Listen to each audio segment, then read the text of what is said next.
Welcome to the Life Begins at Midlife podcast, where we pop the champagne to celebrate the unexplored joys and endless adventures that await us in the midlife. Flipping the script on what it means to hit those fabulous 40s, 50s and beyond. Because here, we don't believe in midlife crises, only midlife revolutions. Reminding you that the only thing we're letting go of at midlife is the notion that it's all downhill from here. Nope, we're here to climb higher, dream bigger, and laugh louder. Each week, we'll dive into the myths, share the truths, and unlock the secrets to making the midlife years your best years yet. From rediscovering lost passions to embarking on new adventures, we're covering it all. Expect candid conversations with inspiring guests who've turned their midlife years into their most dynamic chapter yet. We're talking to everyone from entrepreneurs who've launched successful startups from their kitchen tables to adventurers who decided age is just a number when it comes to climbing mountains or sailing the seas. So if you've ever found yourself pondering, is this all there is? Or you're just eager to embrace the richness of midlife with both arms wide open, then you, my friend, are in the right place. Grab your favorite drink, get cozy, and let's show the world that life doesn't just begin at 20, it begins again at midlife. And remember, in the Life Begins at Midlife podcast, the only rule is to live confidently, love unconditionally, and laugh uncontrollably. Let's get started. So hello and welcome to today's episode of Life Begins at Midlife. Today we've got Niki in the studio, and she's going to be telling us a little bit about how she empowers women to find their purpose and find their calling in midlife. So welcome, Niki. It's lovely to have you here today. Oh, thank you for having me. I'm excited to be here. Great, thanks. So Niki, tell us a little bit about, who is Niki? I know I've been excited to get to this interview for a while. We've had a couple of attempts at it, and we've finally gotten to meet in the same space today. So I'm Niki Kinsella. I am a spiritual teacher and franchisor, and I'm known as the Feminine Energy Guide. So I help women to awaken, find out what they love themselves, feel empowered, and remove all the shit that they chat to themselves, basically, and take the next steps in doing what they want, that lights them up. Because I think for a long time we don't really know what lights us up. We just sort of shuffle through life being told you need to get a job and you need to get married and you need to have kids and you need to do this, and actually it doesn't always work like that, and we don't always end up liking the situations that we're in or the things that we're doing, and then something will awaken us where we go, hang on a minute, like why am I here and what am I doing? And you start going inwards a little bit and giving yourself permission to take time for you. I think especially when you get into your 40s, you look around and go, hang on a minute, it's my turn now.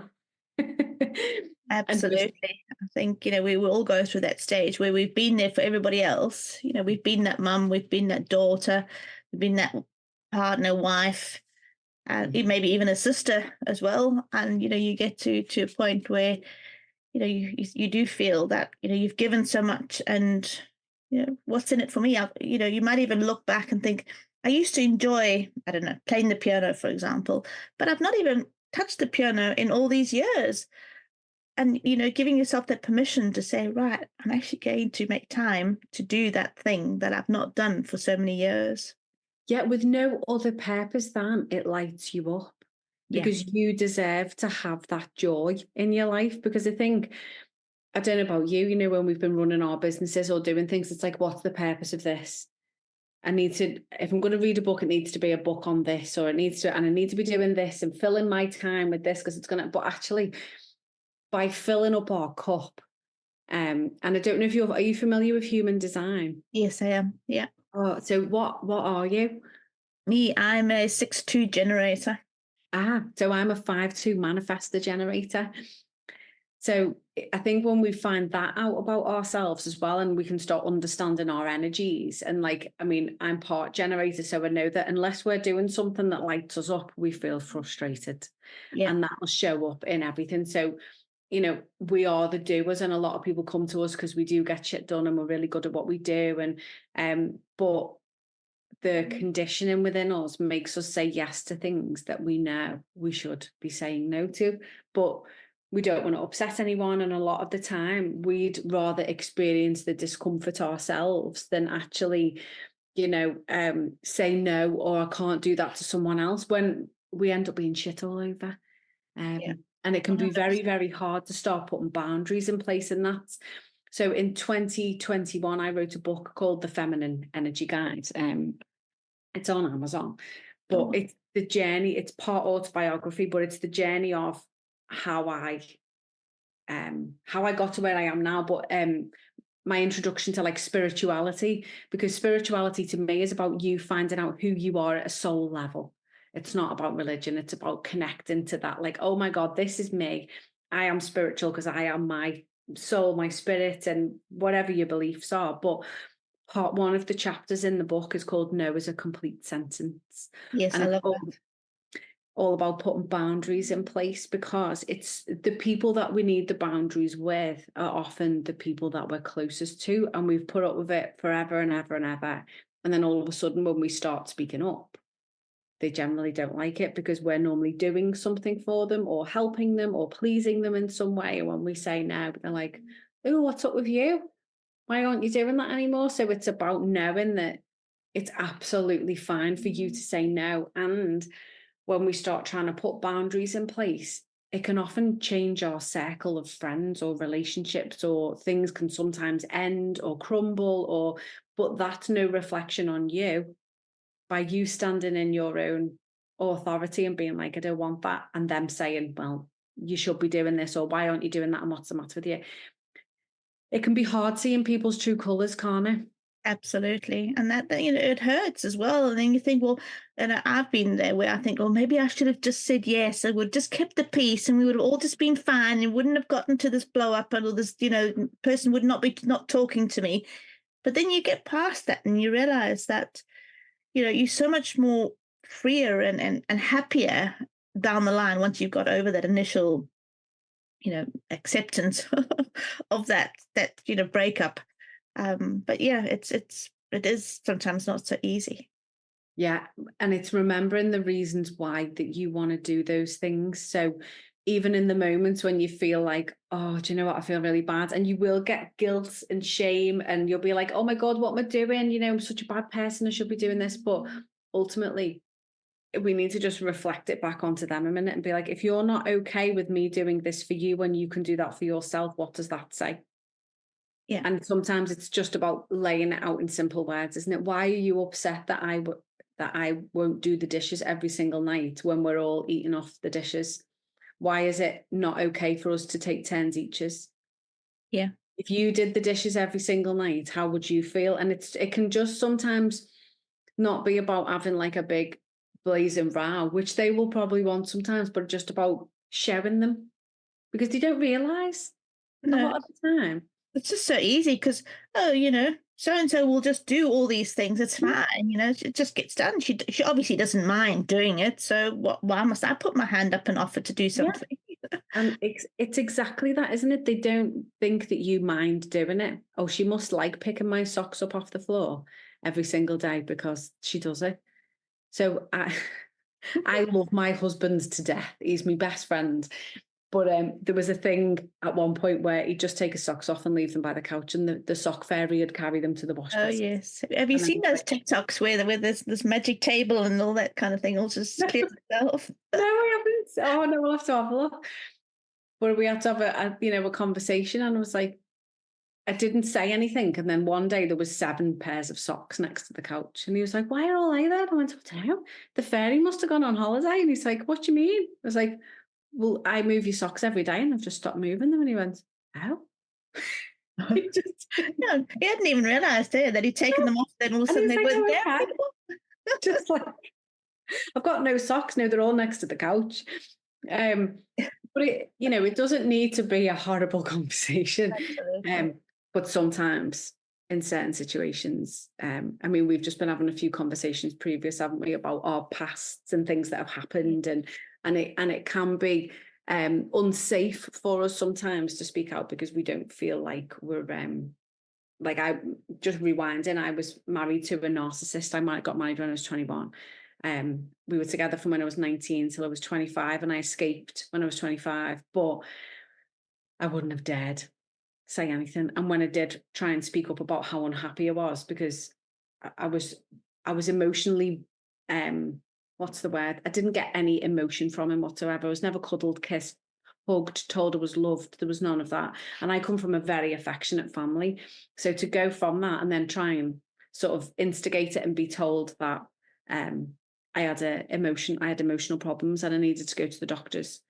Oh. And when I went to the doctors to tell him that I had these emotional problems, he asked me to bring him in. And he wouldn't go.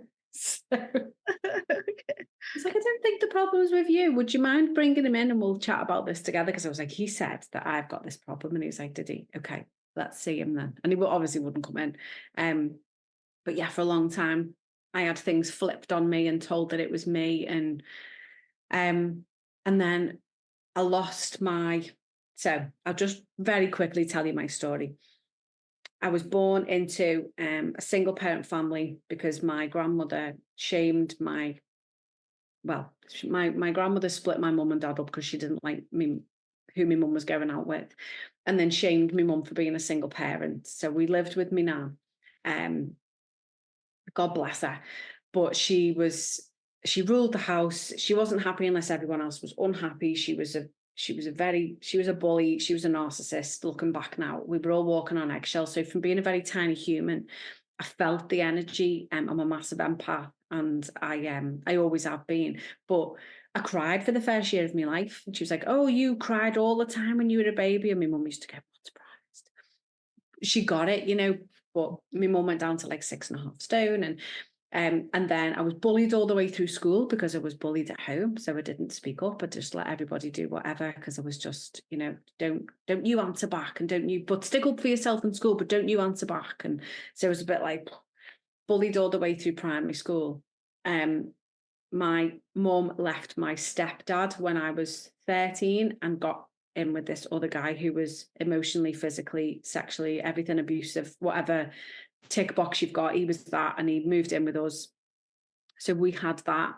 My mum was in a very dark place, didn't really have time for me. But looking back now, it was because she had her own shit to deal with, which was very, very big. And then I met my own narcissist when I was 19 and got married at 21. And then I was stuck in this relationship, found drugs and alcohol that helped me to mask and manage and cope with and, self-medicate through the next few years. And there was lots of really horrible behaviour that happened.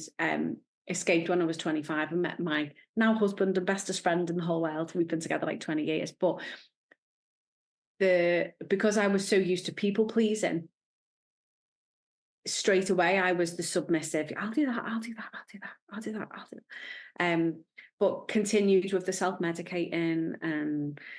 But what goes up must come down. So I was on antidepressants, I was on beta blockers, I was going to counselling, and I couldn't figure out where all this stuff was going wrong and what was happening. And then I found Reiki.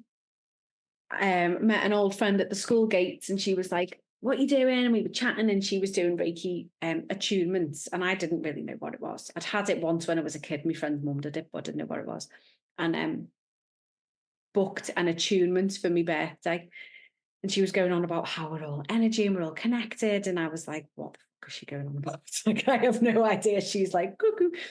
But when I started doing the work and, practicing Reiki on myself, you do a 21-day cleanse, and then started doing it on other people, I was like, oh my God.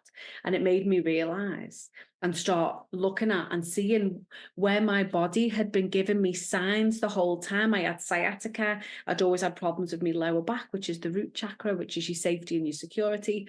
I always had throat infections, although I was born with no tonsils. Which is my throat chakra. I had IBS symptoms, which is your solar plexus, which is your personal power. So loads of parts of me. I had infertility, which was me sacral. So all of those things. And I was like, oh my God, my body had been screaming at me for years, trying to tell me that it was broken and in pain, and I didn't know the signs. So that really woke me up. And then there was this horrible noise that I couldn't get rid of. And I was like, I don't know what this is. And it was me inner bitch. And she was so loud, and she was just like this all the time in my ear. You're shit. You can't do this. You're not enough. No, no, no, no. And then all these other people's voices. And I was like, oh my God. And then I learned that what we think affects us on a cellular level. So my body was reacting to my thoughts. So it was like, right, you need to go. And then looked at things like fear and limiting beliefs and comparisonitis and boundaries. And then was able to start awakening to like the woo. So the cycles of the moon. Oh my God. I'd always loved the moon and I didn't know why. She became like my best friend, letting go, manifesting, letting go, like a little self-development program. And then looking at the law of attraction. And then so much more on an energetic level, like quantum healing. And I just went down this human design, sparkly rabbit hole, shamanic healing. And that was like my journey. But understanding my energy and how people make me feel. And now I can't ignore that. And that's what I help other women to do, is awaken themselves by understanding their own energy, their own mind, their own thoughts, not feeling guilty for thinking or feeling a certain way because that's their truth. And really reconnecting back to what lights them up and helping them to step into their power so that they can take the next steps to whatever makes them want to pea glitter. Because we're all so different, but we're told, and there's so much noise that you should be doing this and you should be doing that, and it's noisy. And it's hard doing it on your own as well. And that's why I've created the franchise, because I know how hard it can be to be in business on your own.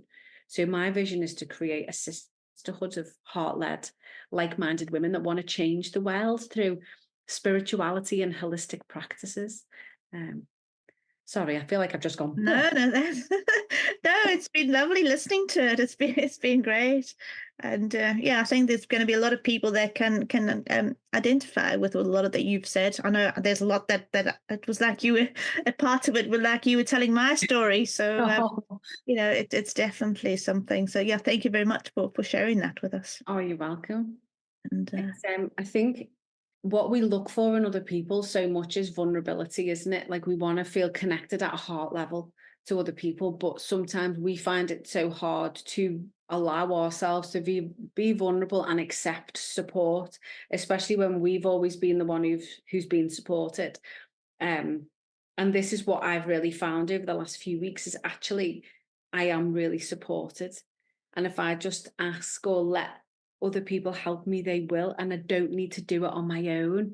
And that's sort of the message that I want to put out, is like, I've realized over the last few years that everyone keeps saying the same things to me, like, you create a safe space. I feel really safe when I'm with you, and I can tell you anything. And I love that, because I never had anybody to do that with. I always felt unsafe. I never had anybody, and I was always on my own. And I know what that feels like, to not feel like you belong and to not have, you know, there's that circle of friends. Like I hung around with boys because it was safer than hanging around with girls, because girls had always felt really unsafe to me because I'd always been bullied, or, you know, and I was a little bit beautiful when I was younger. So it was, you know, there was a few things, there was a few triggers and things like that. But a lot, letting myself feel safe with women has took a long time, but now I feel like I'm ready to create that space for other women. And there's the free group, the Feminine Energy Guide, but there's something I can feel.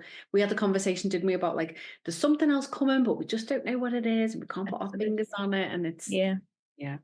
Absolutely. Yeah. And I can identify with that as well. You know, at school, you know, not feeling like you're safe with other girls, and gravitating, you know, even as a mum at parties, I was ending up chatting to the dads, not the mummies who were having, you know, and being vulnerable amongst women is, even now, is still quite scary, because you just don't quite know, you know. And it's, well, for me at the moment, it's an thing I'm exploring. yeah. Have you ever looked at the witch wound? I've touched on it briefly. It's something that I think would be good to look at. It came up a lot at the retreat that I've just run, and it's, you know, if you look back through our generations, at one point our ancestral lineage would have been in the witch era. So to keep themselves safe and not be burnt or drowned or stoned or whatever it was, put in a cage, we would have learned to be quiet. We would have learned to have not be seen. We would have learned that our sisters weren't safe, because if you were accused as being a witch because you were too beautiful or too ugly, or you had a mole on your face, or, you know, you were a bit magic with plant medicines or flowers or hair, you know, anything like that, you could be called a witch for. People would be like, it wasn't me, it was her. And they'd literally throw each other under the bus to survive, because it wasn't just you, it was your family's shame and all that. So, you know, there's a big part of me that identifies with that. And as well as for whatever people believe, you know, we hold the trauma of up to 7 lineages of women. So, and we've got cellular memory, and, you know, our past lives as well. So I used to have a big fear of open water, and I believed that that's because I was drowned. And then I've done a visualization where I've seen my body as a witch tied to a log under the water. And I lived in a little stone house behind a mountain, and inside was full of plants, jars of plants. So I think I was like a herbalist or something, but I'd been drowned for being that. And it was a pebble beach, and I love it, like a pebble sort of by a lake. I can see it in my head. Sorry, I'm just going into it now. No, that's fine. Well, I think that's what.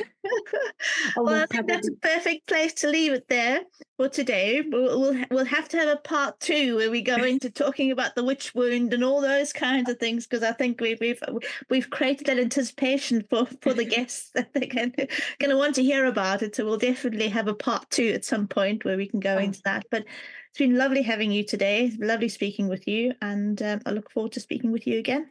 Thank you for having me. As we wrap up another episode here at Life Begins at Midlife, we want to take a moment to extend a heartfelt thank you to our sponsor, Jackie Bourne, for Purpose Unleashed. Jackie's commitment to empowering individuals on their journey of self-discovery and transformation truly aligns with the spirit of our show. Whether you're navigating the challenges of midlife, seeking clarity on your next steps, or simply looking to live a more fulfilled life, Purpose Unleashed offers the guidance, tools, and support you need to turn your aspirations into reality. For those of you feeling stuck or at a crossroads, remember, it's never too late to redefine your path and embrace the life you've always dreamed of. Visit Purpose Unleashed website to discover how you can start your transformative journey today. Let Jackie be your guide to a more vibrant, purpose-driven life. You can find this link to the website in the show notes below. And to our listeners, thank you for tuning in and sharing your time with us. Remember, every day is a new opportunity to grow, to love, and to make a difference. Until next time, keep striving, keep dreaming, and keep listening.